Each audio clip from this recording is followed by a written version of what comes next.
video with feathers. In this video, I'm going to talk about face savers, aka four-wheel drive, aka trek poles.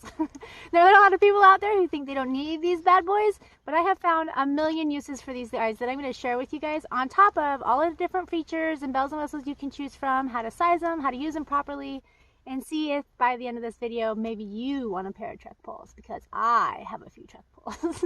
So one of the first features of your face savers that you want to figure out is, do you want aluminum or carbon fiber? So carbon fiber look like this. Usually they have like a cool texture to them, and they tend to absorb a lot more while hiking. They're a lot lighter, but they tend to be a little weaker. And then you have your aluminum. These bad boys are hefty. They're not that much heavier in my opinion, and they're strong. They're super strong. I personally like carbon fiber, but own both. So just something to think about there. Okay, let's talk handles. So there are usually three different materials that trek pole handles are made out of. You have foam, cork, and rubber. Okay, real quick before I get into this too much, I just want to put it out there that let it be known there's a lot of controversy on which is best and so on and so forth, or lightest. Yeah, some cases the cork can be lighter than the foam, and that really just comes down to how it's made. But I'm going to generally speak about trek pole handles and my experience with them so that y'all can get a good idea. So starting out with the foam handles, now these tend to be the cheapest, I think, to purchase. They are said to be sweat absorbing, but I find them to be more wicking, which kind of makes them a little slimy and slippery in hot weather. So I like to use mine mostly in the spring and the fall. They are definitely, in my personal experience, to be a lot lighter than all other trek pole handles, but I don't really care about that much. Okay, next one, cork. Cork to me is my favorite. It is the most popular too amongst most hikers. It can, over time, morph to your hand, which is fantastic. It is super light, and it is absorbent to the sweat. On long treks, some people find that they tend to get slimy, but I defeated that by finding that if you just kind of put a little coat of hand sanitizer on it every once in a while, it keeps it from getting that slippery, smooth sliminess that just happens over time. So cork, a little bit more durable, I feel like, than the foam. Even though they claim foam is the toughest, my foam always gets nicked up. I don't know, maybe I'm rough on it, but my cork never tends to. Now if you look at two of my trek poles, this one was from the PCT, this one was from the AT. There was certain things that started to happen. I don't know if the cork shrunk here or if it just separated. I used the Cascade Mountain Tech trek poles on both my AT and PCT through hike. I'll be switching to Hiker Hunger this season. I'm excited about it, mainly because of the little metal versus plastic clips, and they're a little bit lighter, so we'll see how that goes. And then let's go into rubber. Now rubber is not something you're going to tend to see much on a long through hike, but these are meant for winter trekking and hiking and mountaineering and skiing. Rubber is great for gloves, but man, will it chafe your raw hand if you get any sweat in there. It can even cause blisters. They're definitely a lot heavier than your other two choices, and they're durable. So here's another thing. There happens to be a whole lot of different ways that these trek poles adjust in height, and you're going to need them to adjust in height to make sure that it'll fit you properly, which I'll show you in a second how to do. But first, let's talk about all of the different types of adjusters, how your trek poles telescope, which means how they just collapse and extend. Some of them collapse and have a little rubber end like these. Some of them have these little clips. These are my favorite. Here's a little closer up of those. Now I like these ones that Hiker Hunger has with the metal over the plastic, because my plastic ones, for example, that I used, this is from the AT, the plastic did break, but I found that I like being able to screw this with my hand and not needing a tool, whereas my Black Diamond ones, I need a screwdriver to adjust that, which helps you tighten this little clamp. And the more you use them, they do start to get loose and you do need to tighten them. And then the third type are these. These are like a little screw, so you basically have your trek pole and you're screwing them tight after you've extended them out to where you want them. You kind of screw them tight and then you loosen them by screwing the opposite direction. So there is a very fancy feature that I, believe it or not, do not own a trek pole with, which is a shock. Now, all trek poles in general are designed to help take pressure off of your joints. Now, when you have a shock on a trek pole like this, this is made to relieve pressure on your arms and your wrists. That's what these shocks are for. Let's talk about all the little gadgets and doohickers that come with your trek poles. So this little guy, this is just a clip to keep your trek poles together. It's for storage. There's really no other point for it. If you want to take this with you, you must be very OCD about how you store your trek poles. Right, the next little guy I want to talk about are these little guys. These are called mud baskets, and some of them have holes in them like this. Ooh. Now these guys are great for sand, kind of crusted over snow, or packed snow. Also very good for mud. Oh, who knew? I like them for crusted over snow or packed snow, especially when you're on a huge grade and you have your trek poles and you're trying to use them, stab them into the ground to get, extra support besides just an ice axe. Sometimes I would use an ice axe and a trek pole fully extended, short and long. Something to do. But if you use an actual snow basket, like these guys, that's not going to be very easy to do. These prevent you from going in the snow, and these are best for powder. You don't want to take any of these ones that come with trekking poles out cross-country skiing or skiing. They're not meant for that, so there is a special type for that scenario. Then you have these cute little booty ones. Oh, these are so fun.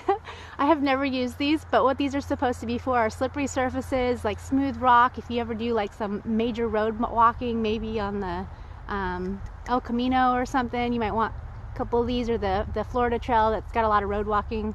But that's what these guys are for, to protect your carbine tip. And then you've got the little dab guys. These are good for storage and also for areas that they're trying to preserve, like sensitive areas that you don't want to divot with your trek pole or anything. Also smooth rocks and areas like that. But mostly these are to protect your tips and also the environment. So yeah, that's what these little guys are for. Isn't that interesting? These attach, by the way, just by sliding them up, and you turn and twist them on like so. Voila, you're ready for some POW. And then you have your just general carbine tips. All mine are worn away. Here's another one. Carbine tip. Carbine tips are what are underneath all of these guys. But the carbine tips, these are great for just hard compressed trail of dirt or small rocks, root. These are great for that, just raw as they are. And that's what most hikers on through hikes tend to just have, is these guys open and out there. So those are what all those little tips are for. Some tips for your tips. Okay, let's talk about sizing trek poles. Trek poles usually come with a number system on them that's marked right on the inside. So when you extend your trek poles, you will find all these different numbers. One side's usually centimeters, one side's usually inches. Some cases there's a chart. Here's an example. We'll kind of give you an idea of what size you're going to set your trek pole at. So I'm 5'8", so I tend to put mine at 115 centimeters or 46 inches. And you want to match that number on the top and the bottom. So there will be a 46 on this lower shaft, and there'll be a 46 on this higher part.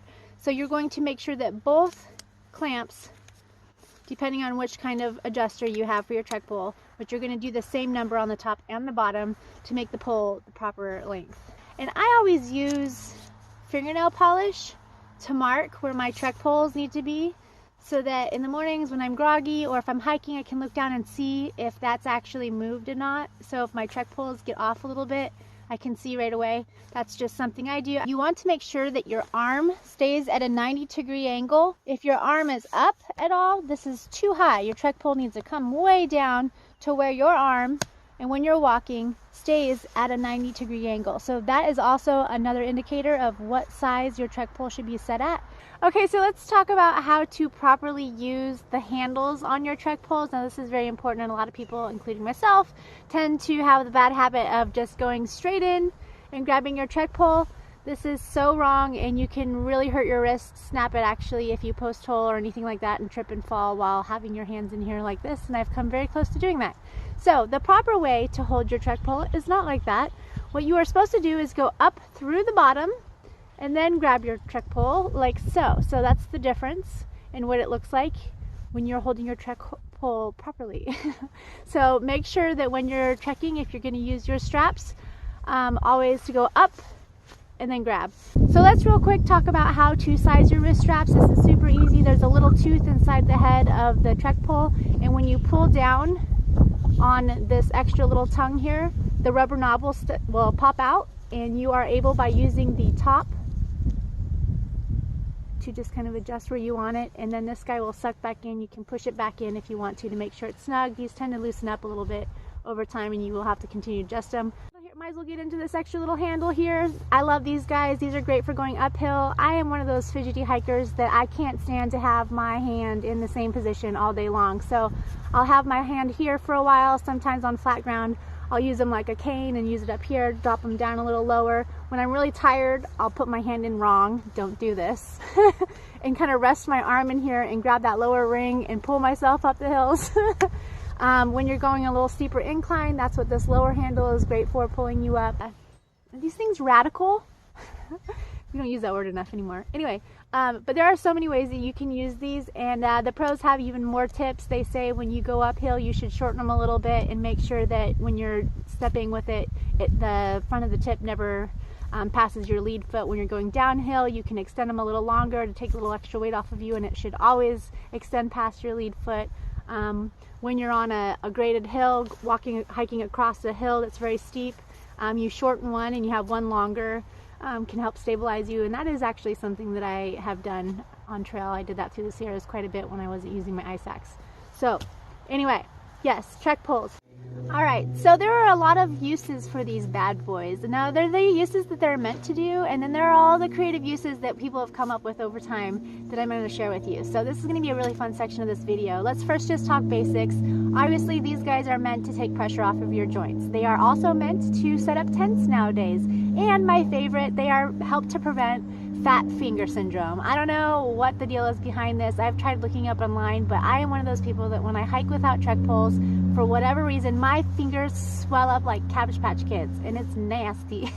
And it hurts, to be totally honest. So I refuse to hike without trek poles for that reason alone. Over time, people have come up with some amazing inventions for these guys, and I'm going to share some of them with you right now. So one of my most favorite inventions is the clinometer. I think I'm saying that correctly. The pole clinometer is this little sticker here that helps you determine if a slope is avalanche prone or not. You just simply dangle it by the strap or hold it with two fingers like this in front of you, close one eye, and you can see both downhill and at a slope that you're walking across. I bought a few of these, so watch out in some upcoming videos. I have a whole bunch of giveaways from some different people who have reached out to me and wanted me to try their products. This company I actually discovered on my own. I think what they've actually created is genius, so I wanted to share it with you guys. But here's one example of something that someone has come up with that has helped turn your trek pole into...